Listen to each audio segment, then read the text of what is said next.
Welcome, everyone, to episode number 61 here on the Proven Knowledge Podcast. This is the Creator Series. Today, I welcomed a guest that I met on Clubhouse actually back in February. His name is Rothstein Beatz.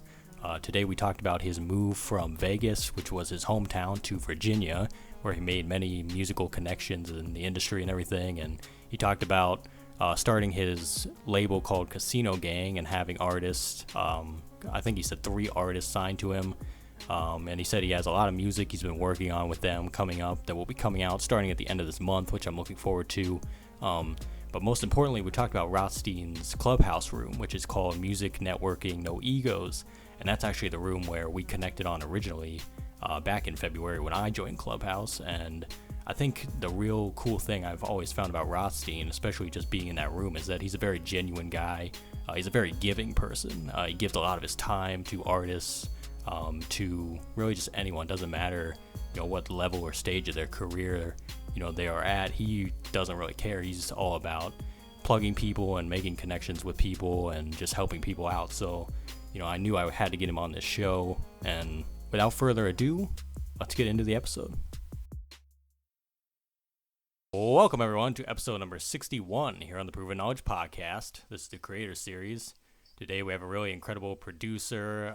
He's a overall, man, this guy, I don't even know what to say about this guy, man. I'm just going to let him kind of, go in through himself. I met this dude on Clubhouse a few months ago, and he reached out, about being on my show, and I really appreciate it. Mr. Rothstein Beatz is here. How are you, man? Yes, sir. I'm doing good, man. How about yourself, Anthony? How you doing, man? Yeah, I'm doing great, like I said, and, I'm just glad to get you on the show today. Because I think it was like February when I originally got on Clubhouse, and I remember seeing your room, which I'll let you kind of touch on that in a bit, but I remember, going in your room and kind of just introducing myself, and I told everybody about my podcast and everything, and you ended up just DMing me, and I was like, hell yeah, man, like, you seem like a really genuine dude, and you got a lot of cool stuff going on. I remember checking out your Instagram and everything, so, like I said, I know it's been a few months, but I'm kind of interested to get to know a little bit more about you. So basically, to have, to start off every episode, we basically have the guest kind of give a little bit of background as far as how you got into music, where your name came from and everything. Got kind of just the basics for those that might not be familiar with you. Yes, sir. Well, again, man, thank you for having me. I'm big on the support. You definitely come to my room and support me. So I definitely big on giving my time and my, information and spreading it to a different audience as well. So thank you for having me on your show. But for those who don't know who I am, I'm Rothstein Beatz. I'm a music producer. I'm from Las Vegas, Nevada. I have been producing for a while, but I am currently in Virginia, the Hampton Roads area, 757. Shout out to everybody there. Working with some artists. I'm also a on-air radio personality out here for Streets 87.7, 102.1. Man, I got a couple things. I want to name everything I do, but I do a couple things. Also have my own independent record label, Casino Gang Records. And I have 3 dope artists that's going to be dropping singles. Actually, we got one coming at the end of this month, and we got one next month, and then the following month. So we're dropping a single these next 3 months from my artists. So I just want to make sure I mention that. And again, man, thanks for having me on the show, man. Mm-hmm. Yeah, no problem, man. Like I said, I see you staying busy a lot, like through your social media stories and everything, and IG stories and whatnot. And I'm kind of interested as far as like producing goes for you. Like, how do you usually start the process as far as like, let's just say you're in the studio with one of your artists, right? And you might be beginning an album or something. Like, how are you going about attacking that process for an artist? Are you just starting with just maybe putting together some ideas musically, or are you kind of picking their brain for a bit and just seeing what direction they want to go in? Like, how, over the years, how has that evolved for you think? Yeah, I mean, what I currently like to do, especially if I'm working with the artist, if I don't know them, I try to get to know them, because that adds to the mood of the music, and you always want to approach music with some kind of vibe or mood that you want to provide to the listeners. So when I talk to the artist and I see, hey, man, they may have been in a toxic relationship or a bad relationship, so maybe they want to get those feelings out. So I might make those type of music, or I might get with an artist with a bunch of energy and they just like to party, they like to hang out. So guess what? We're going to make some up-tempo club, and I try to fit their personality. And a lot of times the best artists, their music reflects their personality. And, I try to use that whenever I try to attack the music. Now, it wasn't always that case. Before I used to just already kind of have some pre-made beats, and then I just connect with the artist, and if they like the beats, then we'll work from there. And then I called myself a beat maker at that time because I didn't really help with the song. I didn't provide no help or good hooks or do anything like that. But now, with me creating music on my own, with the artist, I help co-write with the artist. I tell them my vibe when I made the beat, or my ideas. I write hooks and choruses and all that. So that's what I like to do now, is just more so bring the person and the music together and make a great union between the two. I think that's the best part too, is like, it's really a marriage between the two, you know what I mean? As far as like, you have the artist and they have their stories and everything, and you're just trying to bring that out of them in the best way with the music. So I think there, like you said, there's a big difference between just, maybe you play something for them and they take it because they like it, and then really just sitting down with them and kind of just hearing their story. And each song, regardless, is going to reflect some type of a story. So as a producer, it's like, you want to bring that out of the artist the best way you can, and hopefully it translates over once you guys are, making the record and everything. So I think that's very crucial. So how long have you been actually producing then? Like, what is the number of years then for you? Well, my older brother, he's about 2 years older than me. He was actually rapping when we was in high school. So I used to go to the studio with him, and they used to have like the Casio keyboard and stuff like that. So I just always was just interested in sounds. I just love beats, and of course I love lyrics. You know what I mean? I'm in the 90s, it was just a lot of influences and a lot of sampling, and so I love old school music, so I did a lot of sampling. So I really say I didn't really get serious until I got to college, and I really say that it was really around 2004 is when I kind of like said, hey, people start knowing me around campus and stuff, having some hot beats. And, I used to use a program called MTV Music Generator. And people did not, and it was on PlayStation 1. So people did not believe I made beats on PlayStation. So I used to guys used to pay $5 to come in my dorm room. We actually had, my dorm room was at the corner.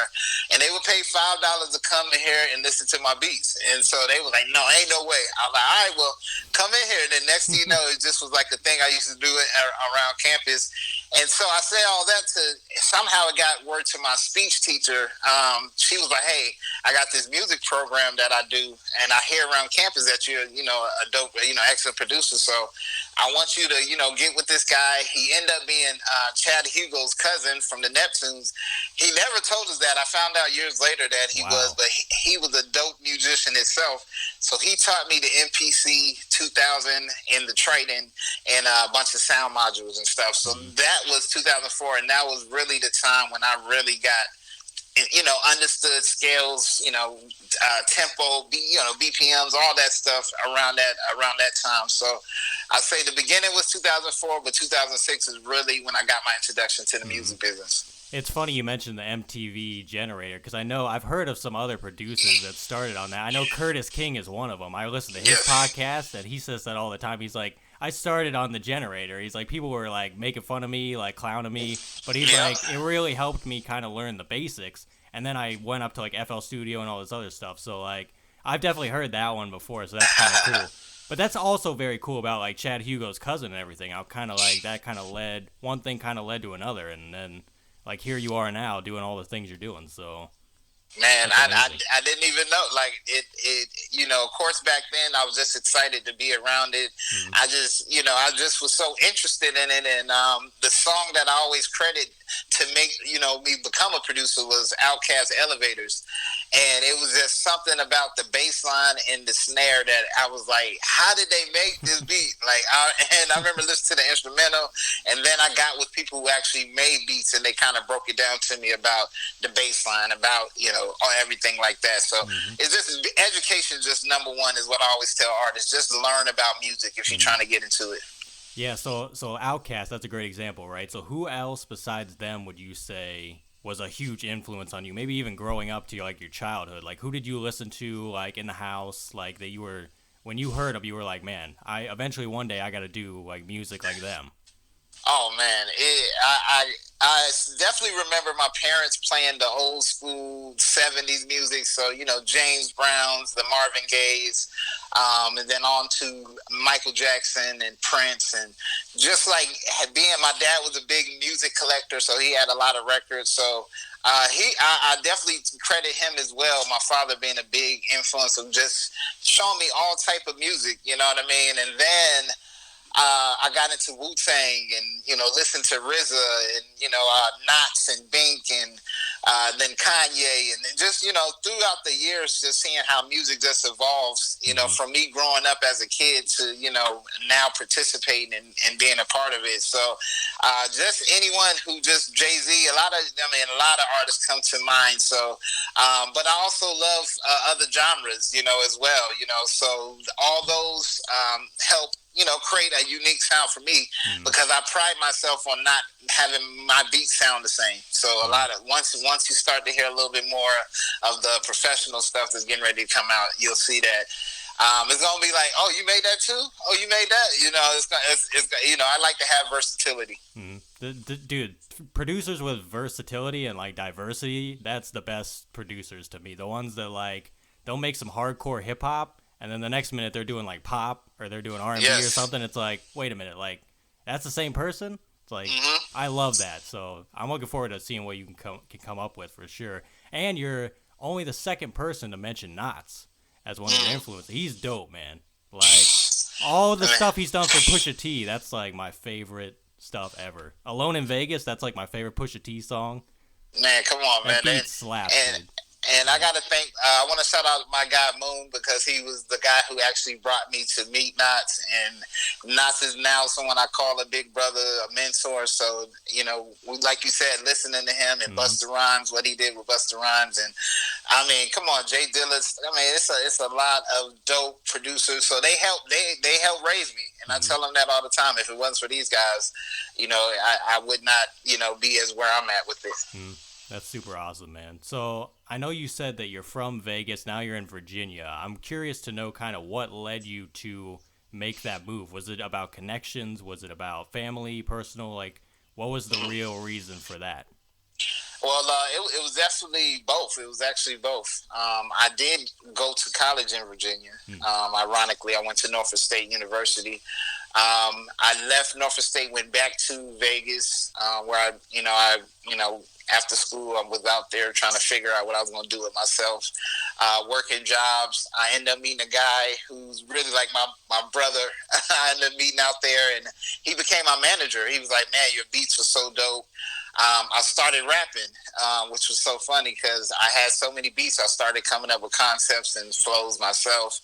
Ended up coming up with a compilation album called Getting Dough in 702. It was a big hit in Vegas. I was able to perform at various casinos. I ended up going to California, getting signed to a indie label who had distribution through Universal.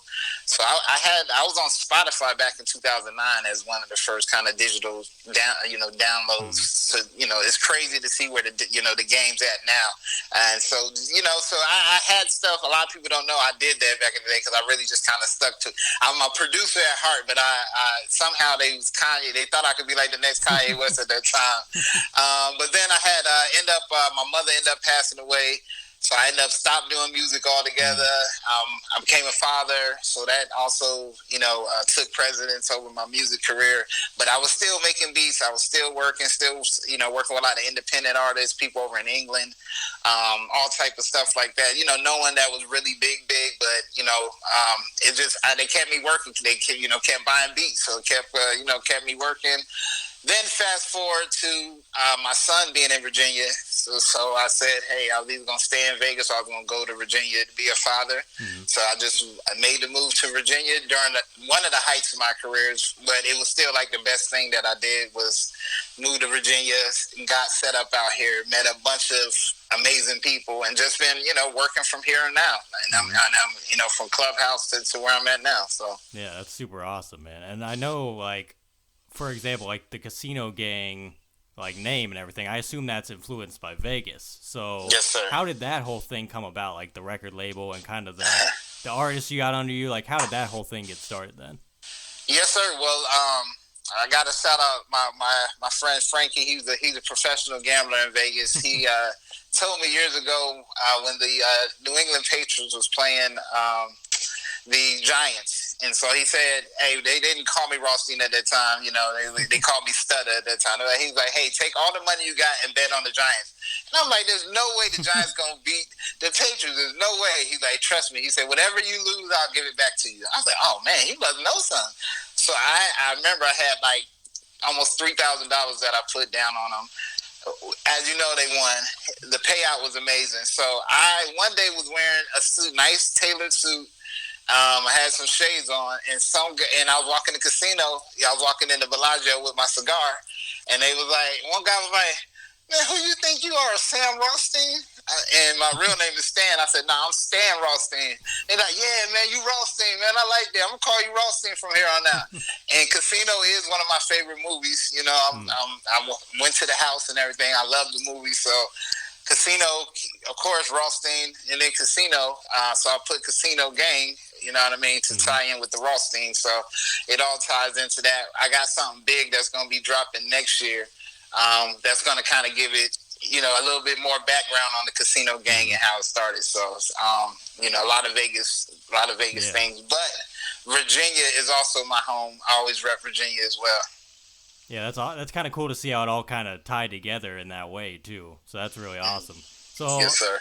Now this could be your artist or maybe someone else that you've worked with in the past. Who do you think you've worked with that you're like, we have a lot of chemistry? Like you can just tell that the energy's there and the chemistry is there. Is there one person that kind of sticks out to you? Man, one person is in mind right now is actually my artist Megan B, who's actually getting ready to drop July 31st with her first debut single called Ride. She's actually an amazing vocalist. She's also in Pharrell's Voices of Fire choir. That's on Netflix, so make sure y'all watch Voices of Fire. I want to plug that. But me and her, we started on this journey about a year ago. We met her through some music friend that we had at the time, and we just clicked. We talked for like an hour, we exchanged numbers, and then we met every week for like almost a year, and worked on songs. So we have over 20 plus songs that we've worked on together, and then we condensed it down to about 10 songs. So probably around the top of next year we'll have her album out, which I produce exclusively. And man, it's just an amazing time to see her grow as an artist and a songwriter. Mm-hmm. Well, I'm looking forward to hearing that single. You might have to send me that when it comes out. You would definitely get a copy of it. We're actually about to start the press run today. So today You're going to be seeing a lot of the cover and probably a little preview of the music. So just be looking out for that. Yeah, I'm putting together like Spotify playlists now, so I'd love to make it a part of one of my playlists if I could. Man, I'm sending you everything. You're going to get the whole press kit, my guy. So as soon as we get it all together, I'm going to send it all to you. Yeah, I'm looking forward to hearing it for sure. So I know that, you know, you've utilized, let's use Clubhouse for an example. I was gonna talk about social media, but we'll go to Clubhouse because I know that, you know, you've utilized Clubhouse in a big way since it kind of like blew up. And let's talk about your room for a second. If you just want to kind of give people, you know, a little bit of background on your room and kind of what you've been doing these last few months on there. Man, thank you, brother. Man, you know, I just want to say this before I talk about my room, because if you ever been on Clubhouse and if you ever try to start a room yourself, a lot of times it's just going to be you in there. You know what I mean? So it's probably going to be, or if not, two other people that you know. Mm-hmm. So just stick with it. It's about being consistent. So I just want to keep people who try rooms and then they shut it down after 10 minutes and no one comes. Mm-hmm. You have to just stick with it because that's what happened with my room. You know what I mean? I joined Clubhouse. I didn't know what it was when I joined in November of last year. I didn't know nothing about being on stage. I didn't know anything. I was just lost and confused, just like everybody. Mm-hmm. But then once I kind of got into the groove, started meeting people, and then really connecting with people who are in the industry, like I've connected with so many people. I mean, people ask me, how do I have so many followers? And I'm like, I have no idea. Like, I guess people like me. I guess, I don't know, but I'm consistently on there. People thank me for having a room. My room is called Music Networking, No Egos. If you go on Clubhouse, all you got to do is search in the clubs. We're actually in the top 30 clubs and for networking on the whole app. So I do want to make sure I say that. I'm very proud of that. We're growing every day. I do want to shout out Auntie Jackie, Bots, 42, David, Will, my whole crew that helps run the room and help moderate the room. And man, we talk about music, entertainment, and film. That's the name, the power of networking, music, entertainment, and film. We let people speak, introduce themselves, let us know what they do, connect, network. I mean, that's how me and Anthony are connecting, and this is what we call the power of networking, where we took it from Clubhouse. Now we're on here speaking to each other. So this is what I created the platform for. Exactly, and I'll tell you what, when I first found your room, it was like I said, I think it was one of the first rooms I found because I just started following music people, and it must have been one of my followers was in there one day, so I went in the room and I just remember I don't know, something about the energy that you have and that all the co-hosts have. It's you guys keep it very lively, even in the morning when you guys start at I don't think you start at 8 a.m. or whatever, and you go to noon or 11 or whatever. It's you guys keep the energy high, you know what I mean? And you're making sure everybody's giving the hellos and everything and welcoming everybody in, showing love to people. So I just thought it was a great room from the beginning. Something that you have just about your personality, man, is just incredible, and the way you run it. So I commend you for that, because it's just I think what you set out to do, you're doing it. And like you said, it keeps growing every day. And I know that for a fact because I've been in there now the last few weeks again, and I'm seeing there's a lot more people in there now. So it's crazy. And I mean, just throughout the day, and some people, they tell me they don't come back because they already introduced themselves. I'm like, but it's new people that come in there and are looking for stuff. It's people that are looking to collaborate. It's people that are looking to take their career to the next level. Yeah. So why not have a space where we all can meet? Why not have a space where we can collaborate? And I met streaming companies, attorneys, graphic designers, artists, painters, flute players, actors, whatever you're pretty much looking for. We say that in my room. You can find it in this room if you're looking for it. And everybody's respectful. Sometimes rooms do get out of control, but for the 99% of the time, our room is pretty controlled environment and a safe space for anybody. And it's from people all over the world, which is amazing as well. I mean, we had India and China and Iran.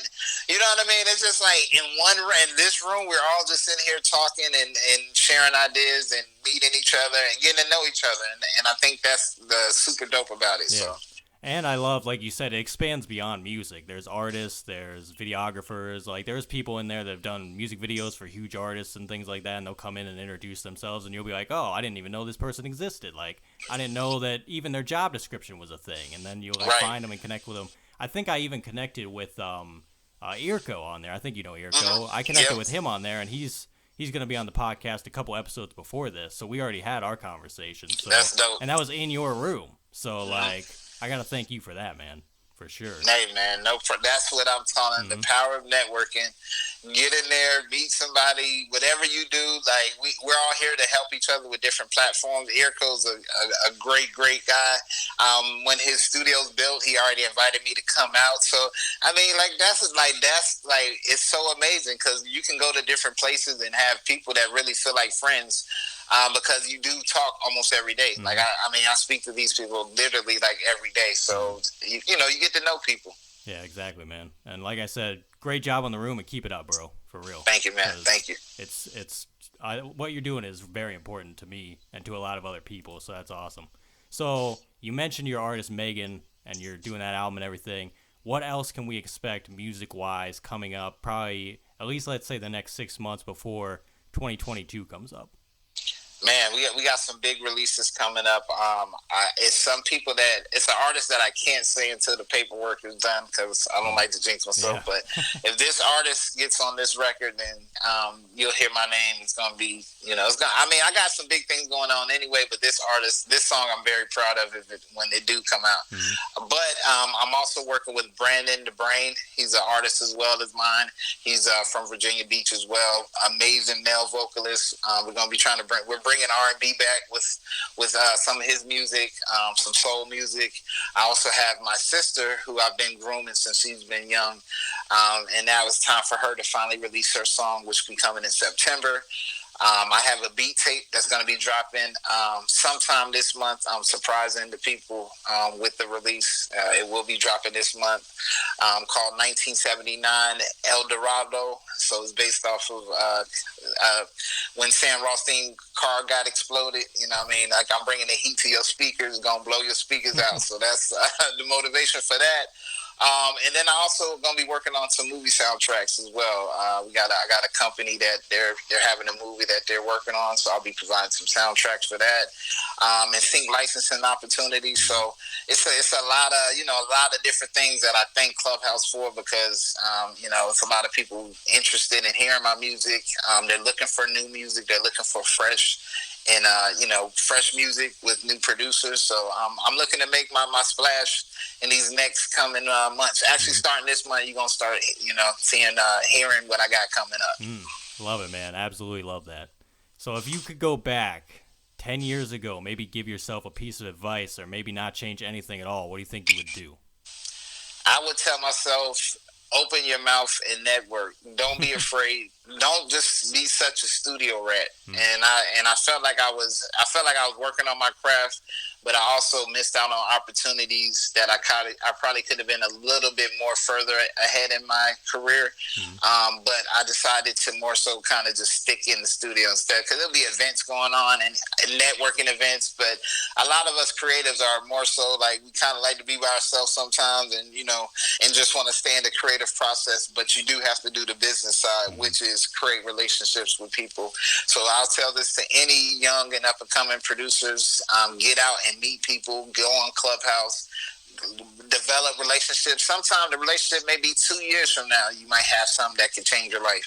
You know what I mean? You about to blow up, and then your platform becomes so big. Then you bring me back on your platform. So you know what I mean? It's all about. I'm sorry, I got that. It's all about our relationships. So build your relationships now, and just nurture them for the future. So if we flip it then, let's say 10 years from now, where do you think you envision yourself in your life and your career? Yeah, 10 years from now, I'll be working on some films. I plan on being a big-time film scorer. I plan on, I will still be an executive in music, but I'll probably do more so consulting. And working on my foundation. I want to create a library with a studio inside of it. So I got a couple tech ideas, you know what I mean, and educational ideas as well. So I just plan on being just somebody just to mentor the youth and help continue to make this music as great as possible, and just to be a big positive influence for those people who's it's hard to be a creative sometimes. You get down on yourself sometimes when things are not happening, and you got bills due, or you got this dream and you're feeling like you're not living it. Just keep going. Just keep going. So that's what in the next 10 years, I should be living my best life. Hello. Love it, man. So do you have any final words of wisdom today for the listeners? Man, my words of wisdom is love yourself first, because if you can't motivate and encourage yourself to pick yourself up when things get hard, then you're gonna have many more days like that. So just kind of prepare yourself to not be so hard on yourself. If you make a mistake, hopefully you don't make nothing that you can't recover from. You know what I'm saying? But at the same time, just stay motivated. Your dreams will come true, and I know people seem like it's a cliche thing, but they do come true if you work on them. And whatever you put into it is what you're gonna get out. So if you do a half halfway job, you're gonna get a halfway response. You know what I mean? But if you don't play the lottery, you ain't gonna win. So hello. Goes back to the casino thing, right? A little bit. If you don't gamble, you won't win. Yeah, exactly, man. Well, Rothstein, that's all I have for you today, man. Like I said, I thank you for even reaching out to be on my platform. I love what you're doing on Clubhouse. I'm looking forward to hearing all the music you're working on coming up. And I know you mentioned, doing this again. I'm down to do this again, man. Hopefully in person next time. Oh, yeah. We're going to do it in person for sure, because I want to, we got to dig in deep a little bit more. And, and I want to talk some more about, like, the business side of the music industry as well, because I am doing a lot of mentoring on that side of it as well. Thanks, everyone, for listening today. That was episode number 61. We'll be back this time next week. As always, hit the support button on your podcast streaming platform if you want to send any funds. And give us that 5-star rating if you really enjoyed the episode. So we'll see you next week, guys. Thank you very much.